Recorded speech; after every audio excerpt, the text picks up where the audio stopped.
Hello, my name's David Hall. I'm a professor at the University of Greenwich, and I've been researching privatisation of water and other services for about 30 years now, and both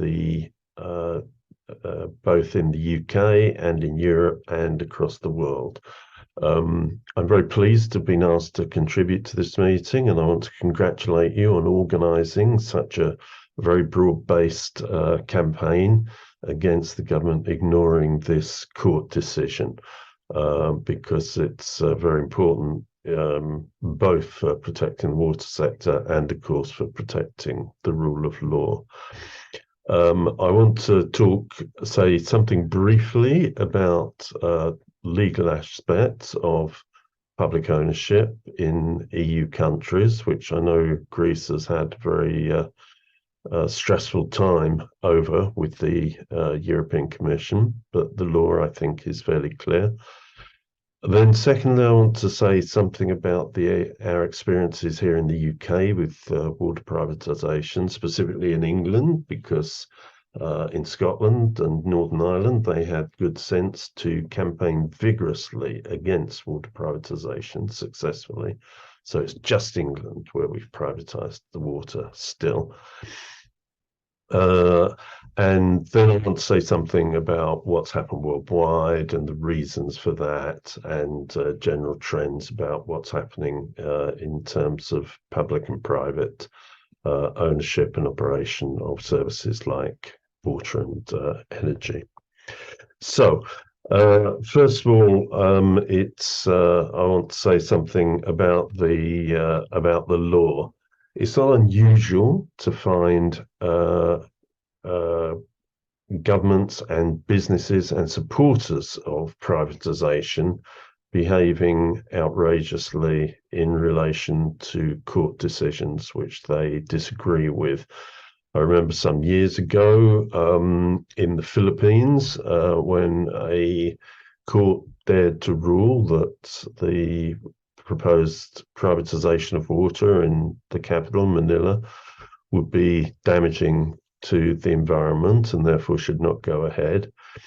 The companies responded by issuing outrageous statements publicly, denouncing the judges as terrorists in robes.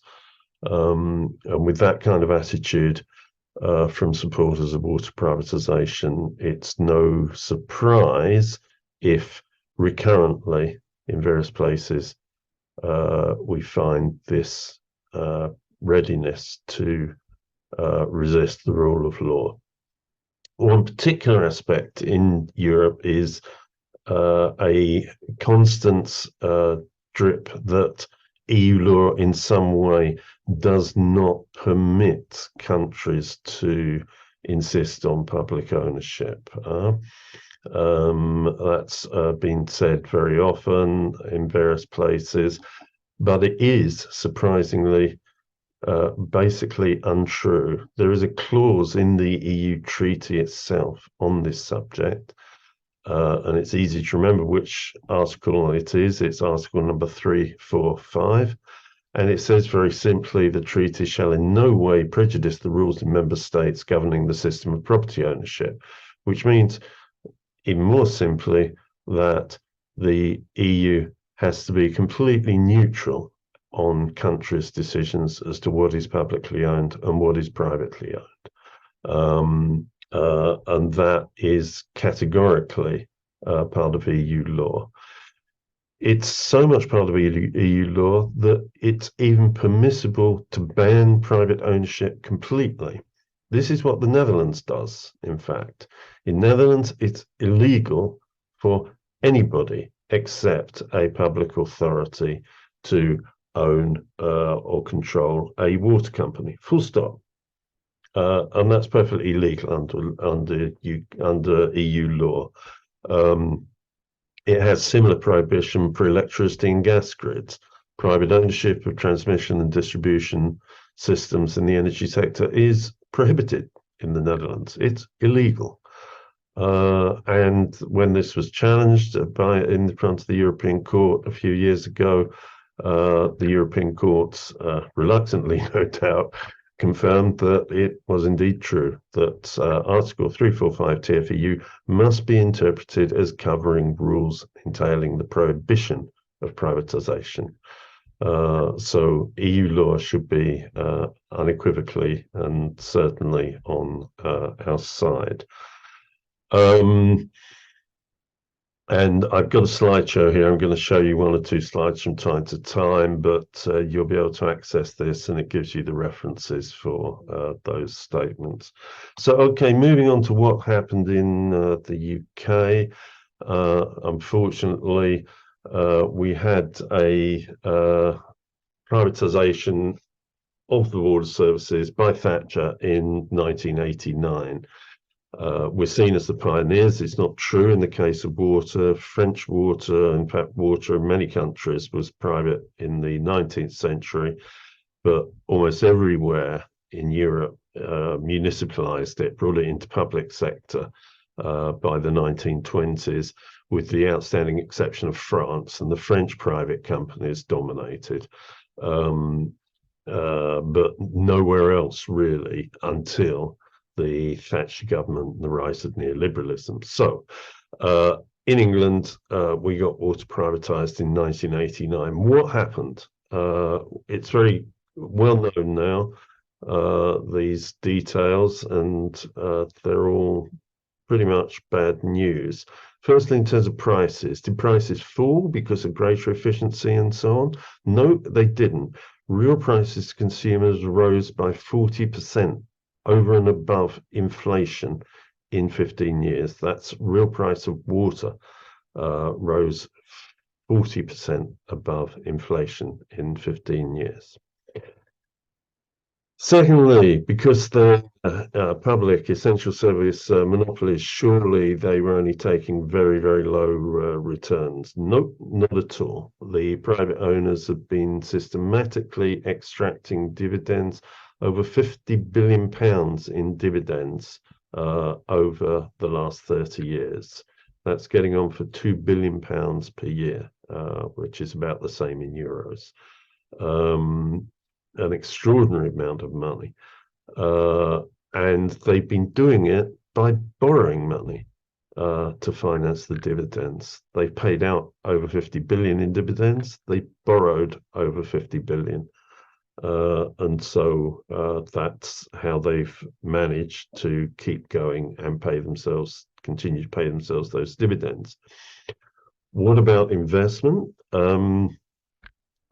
Surely the shareholders are investing their shareholder money, and surely the borrowing is going into investment.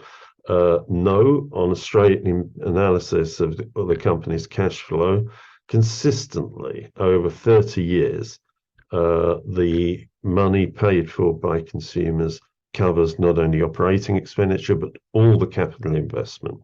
It's all paid for from our charges. So, in addition to that, we pay interest on the debt to pay the shareholders' dividends.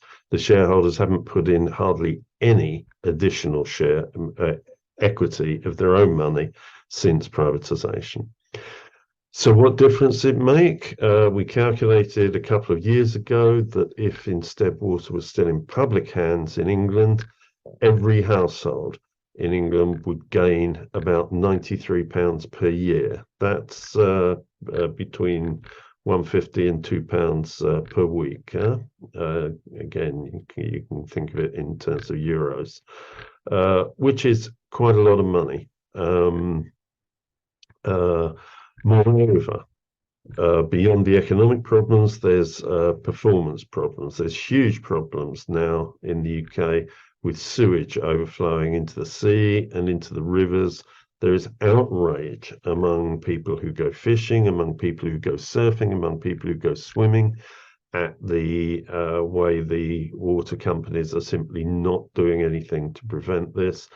And on the drinking water end, we repeatedly experience water shortages and droughts and leakage. So there's significant problems. Aren't the regulators doing anything about this? No, is the short and obvious answer. None of this would be happening if the regulators did a good job. What we're experiencing is what's well known about regulation from the States, the United States and elsewhere. The regulators have been captured. And there's a very simple way of seeing this capture. Executives in the private companies move easily to top jobs at the regulator, and the top jobs at the regulator's office, the same people find themselves top jobs in companies when they move on. So they all have an incentive to be nice to each other. So the consequence is, not surprisingly, that we have huge now support for a return to public ownership. And I'm now just going to show you one or two slides to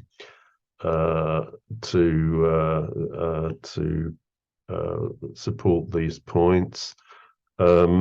The first is, this is a graph of how the dividends taken out each year in orange by the water companies are basically matched by the debt they borrow each year to finance it.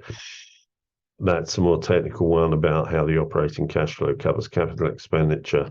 And here's the slide of huge public support in the UK. People tend to assume that we in the UK are big fans of water privatisation. We've all been seduced by Thatcherism for the last 35 years. It's absolutely not true. There was considerable opposition to water privatisation from the outset in the 1980s, and the actual experience of it is grown even stronger. A huge poll with over 4,000 people asked their opinion a couple of months ago found that, you'll see it on the bottom line there, 69% of people are in favour of public ownership, with only 19% against. That's 3.5 to 1. That's a huge body of public opinion. You'll see it's pretty similar for other sectors that have been privatised as well. There's nothing like the experience of privatisation to make people opposed to privatisation. So that's where we are in the UK. Okay, just to say something a bit more briefly, perhaps, about trends worldwide, and you can see these points on the slide show, which I'll leave with you. There's been trends to remunicipalisation over the last decade everywhere. Remunicipalisation of privatised water, driven by these negative experiences, but also by the positive features of public ownership, because it gives you democratic control over the objectives of the system, and also the methods of obtaining decent performance. So better transparency, better accountability, more efficient organisation and coordination. And we've been seeing trends to public ownership in other sectors as well, like energy, for broadly similar reasons. You'll see that one of the points I commented there was no efficiency gained. And I just want to say a bit more about this, because everybody tends to assume that the private sector is more efficient. The right-wing economists were so enthusiastically confident of this that they have actually done dozens of studies comparing public and private performance in water and waste management and many other sectors as well. And to their repeated surprise and embarrassment, the results keep showing, broadly speaking, there is no significant systematic difference. And the conclusion from all these studies, drawn by everybody who reads them, even the International Monetary Fund, which, as you know, can be quite enthusiastic about privatization in practice.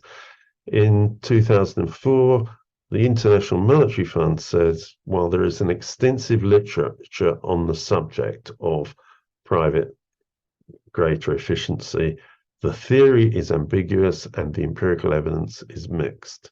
So on that point, if no other, believe the IMF. That's correct. I've read dozens, hundreds of these studies, and there's some quotes from some of them. Here's some of the figures, the worldwide picture. Again, people constantly talk about privatization, and the private companies love to talk about where they get it. But we took a clearly defined population of places around the world, of just saying, okay, what about the biggest cities? The private companies like the biggest cities most because it's easiest to be profitable in big cities. What happens around the world on those? There they are, all the cities over 10 million population. And you can see virtually all of them, with the exception of Jakarta, Manila, and London, are publicly owned and run. And in Jakarta, it's only the water service that's publicly owned and run because the private company was not interested in installing sewers. And so Jakarta, with a population of 31 million, is entirely dependent on septic tanks.